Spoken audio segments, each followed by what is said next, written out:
या घडीची महत्त्वाची बातमी आहे, कारण बारामती विमानतळावर नियमांचं उल्लंघन झालंय का अशी चर्चा होतीये।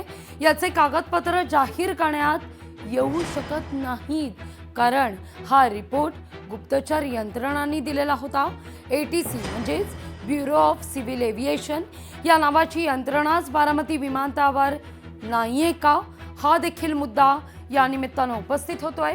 शासनाचा ATC कंट्रोल टॉवर बारामती विमानतळावर नाही अशी देखील चर्चा या निमित्तानं जोर धरतीये। विशेषतः खासगी एव्हिएशन रेड बर्ड एव्हिएशनचं कंट्रोल टॉवर त्या ठिकाणी आहे। विमानाची धावपट्टी 1700 मीटरची आहे, जी 2500 मीटर असणं गरजेचं आहे। त्यामुळे बारामती विमानतळावर सध्या अनेक सवाल उपस्थित होत आहेत। मुळात नियम धाब्यावर बसवण्यात आले आहेत का, हा देखील मुद्दा या निमित्तानं उपस्थित होतोय। या सगळ्याविषयी अधिक माहिती घेऊया आपले प्रतिनिधी अमोल यांच्याकडून। अमोल, काय घडतंय नेमकं बारामतीत? कारण अजितदादांचा अपघात झाला, दुर्घटना झाली, या ठिकाणी राज्यानं उपमुख्यमंत्री गमावले। यानंतर मात्र बारामती विमानतळाविषयी अनेक चर्चा होत असताना आता नियमांचंच उल्लंघन केलंय की काय या विमानतळावर, अशी एक शक्यता जोर धरतीये। नक्कीच अतिशय गंभीर रिपोर्ट आहे तो याच्यामध्ये आलेला आहे। हा रिपोर्ट मे-जून 2025 चा आहे, ज्याच्यामध्ये राज्य सरकारच्या गोपनीय यंत्रणांनी वरिष्ठ कार्यालयाकडे अहवाल दिलेला होता आणि ज्या अहवालामध्ये अनेक मुद्दे आहेत त्या विमानतळाबाबत स्पष्ट करण्यात आलेला आहे। मुळामध्ये या विमानतळाची धावपट्टी ही 1700 मीटर असणं आवश्यक आहे, मात्र ती 1700 मीटर आहे ती खरं तर अमोल, माफ करा, काही सेकंद मी तुम्हाला थांबवत आहे। या सगळ्याविषयी बोलण्याकरता अमोल मिटकरी आपल्यासोबत जोडले गेलेत। मिटकरीजी नमस्कार, काय पहिली प्रतिक्रिया या मुद्द्यावर? आता असं म्हटलं जात आहे बारामती विमानतळावर नियमांचं उल्लंघन झालं होतं का? 100% DGCAचा अहवाल अद्यापही प्राप्त नाही। काल त्यांनी चौकशा सुरू केलेल्या आहेत, पण ज्या विमानात दादांनी प्रवास केला ते सोडून त्यांनी इतर विमानांचं ऑडिट केल्याचं सुद्धा गंभीर बाब लक्षात येते आहे। दुसरं असं आहे की DSR कंपनीच्या संदर्भात जे काही मुद्दे आम्ही उपस्थित केले त्याचा पण अहवाल अद्याप येणं बाकी आहे। आणि आज तुमच्या चॅनलवर समजतंय की अशा प्रकारे तिथं चुका झाल्यात त्या एअरपोर्टवर, तुमची जी बातमी आहे। म्हणून आम्हाला स्पष्ट शंका आहे की ब्लॅक बॉक्सचा डेटा सार्वजनिक झाला पाहिजे, तो अद्याप झाला नाही। कारण आता 15 दिवस झालेले आहेत, त्याची इन्क्वायरी लागली पाहिजे, उच्चस्तरीय चौकशी झाली पाहिजे। अजित दादाचा तो दुर्दैवी अपघात झालेला आहे त्याची सत्यता जनतेसमोर आली पाहिजे की घातपात आहे की अपघात आहे। आणि आम्हाला विश्वास आहे की दादांचा अपघातच केला गेलेला आहे। अगदी कधी आता अशा पद्धतीने समोर येते।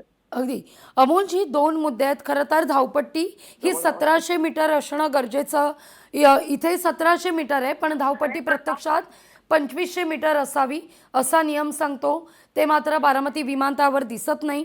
दुसरा सगळ्यात महत्त्वाचा मुद्दा, इतके नियम जर धाब्यावर बसवण्यात आलेले होते तर मग परवानगी कुणी दिली, का दिली?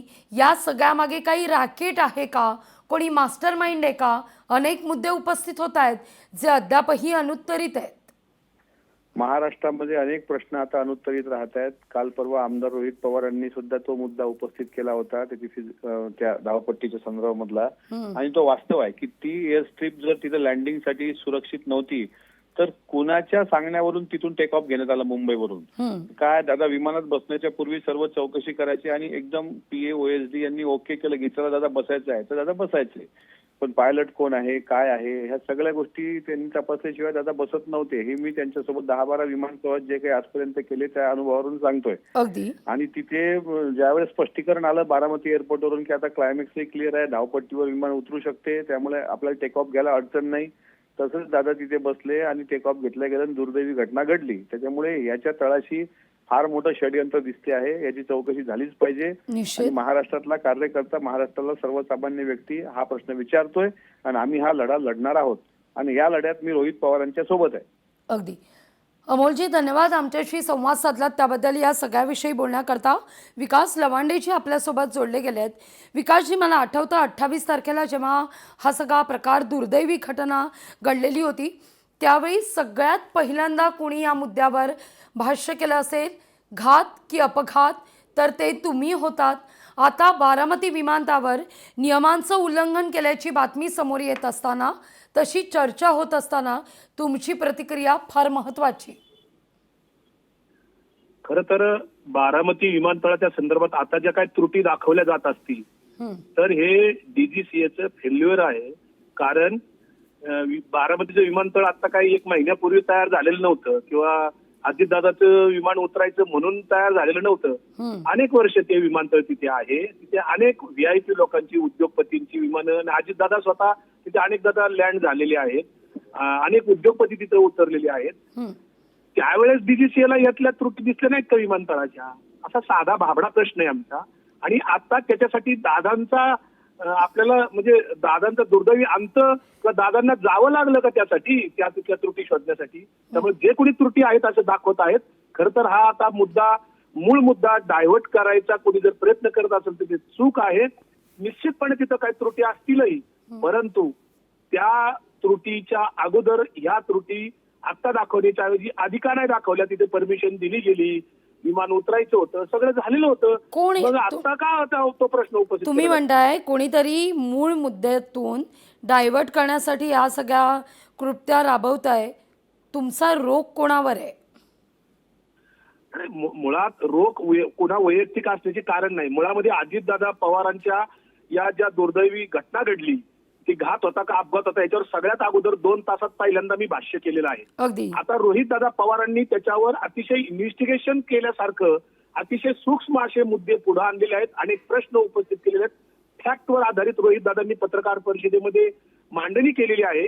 आता त्या मांडणीच्या नंतर अस्वस्थ कोण कोण झाले, त्या लोकांना हा माझा सवाल आहे. रोहितदादांच्या पत्रकार परिषदेमुळे कोण कोण अस्वस्थ झालं, त्यांना हे प्रश्न का पडत नाहीयेत सरकारमधल्या लोकांना, असा आमचा प्रश्न आहे. अगदी. धन्यवाद विकासजी, आमच्याशी संवाद साधलात त्याबद्दल. ATC नावाची यंत्रणाच बारामती विमानतळावर नाहीये का, हा मुद्दा आता उपस्थित होतोय. हवामान सांगणारी, दृश्यमानतेसंदर्भात स्पष्टता देणारी यंत्रणाच त्या ठिकाणी अस्तित्वात नव्हती का, हा देखील मुद्दा आहे. इमर्जन्सी एअरस्ट्रीप आहे बारामती विमानतळावर, याचा अभाव या ठिकाणी पाहायला मिळतोय. पण सगळ्यात महत्त्वाचं म्हणजे धावपट्टीचा मुद्दा जो सातत्यानं उपस्थित केला जातोय 28 जानेवारीपासून, तो मुद्दा हाच आहे की ही धावपट्टी दृश्यमानता कमी असताना विमान उतरवण्याच्या दृष्टीनं पोषक होती का?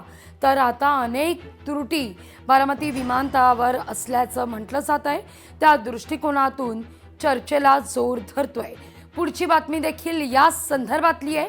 कारण दादांच्या अपघाताच्या अगदी आदल्या दिवशी काय घडलं याविषयी मात्र रोहित पवार यांनी किस्सा सांगितलाय, घटनाक्रमच सांगितलेला आहे. अरोरांच्या कंत्राटावरून वाद झाला होता असं रोहित पवारांचं म्हणणं आहे. अरोरांचं कंत्राट जैसे थे ठेवण्याकरता पक्षातल्या वरिष्ठांचा आग्रह होता. रोहित पवार यांनी या ठिकाणी कोणताही नामोल्लेख केला नाही, पण पक्षातील वरिष्ठांचा आग्रह होता असं म्हटलेलं आहे. त्यामुळे तो राष्ट्रवादीतला वरिष्ठ नेता कोण या संदर्भात मात्र चर्चेला शक्यतांना उधाण आलंय. प्रफुल्ल पटेलांचा फोन तिथं आला, त्यांची कुठली तरी एक फाईल तिथं होती. फाईल आणण्यात आणि सही करण्यात वेळ गेला, म्हणून दादा जे गाडीली जाणार होते असे प्रमोदरावच त्या ठिकाणी बोलतायत. त्यांना गाडीली न जाता त्यांना विमानाली जावं लागलं. नरेश अरोराचे कन्सल्टंटचे लोक तिथं आली होती आणि दादा त्यांना सुद्धा दादांच्या स्टाईलमध्ये झापतच होते. आणि 27 तारखेला सुद्धा नरेश अरोराच्या वतीने नरेश अरोराला कॉन्ट्रॅक्ट तसाच ठेवला गेला पाहिजे. नरेश अरोराचा शेकडो कोटीचा कॉन्ट्रॅक्ट जिवंत ठेवून त्या नरेश अरोराला तिथं पैसे दिलेच गेले पाहिजे, अशी भूमिका काही ठराविक नेत्यांची 27 तारखेच्या बैठकीमध्ये होती. पण त्याच्या विरोधातली भूमिका ही अजितदादांची होती. लोकशाही मराठी ऐका, पहा, जागरूक रहा.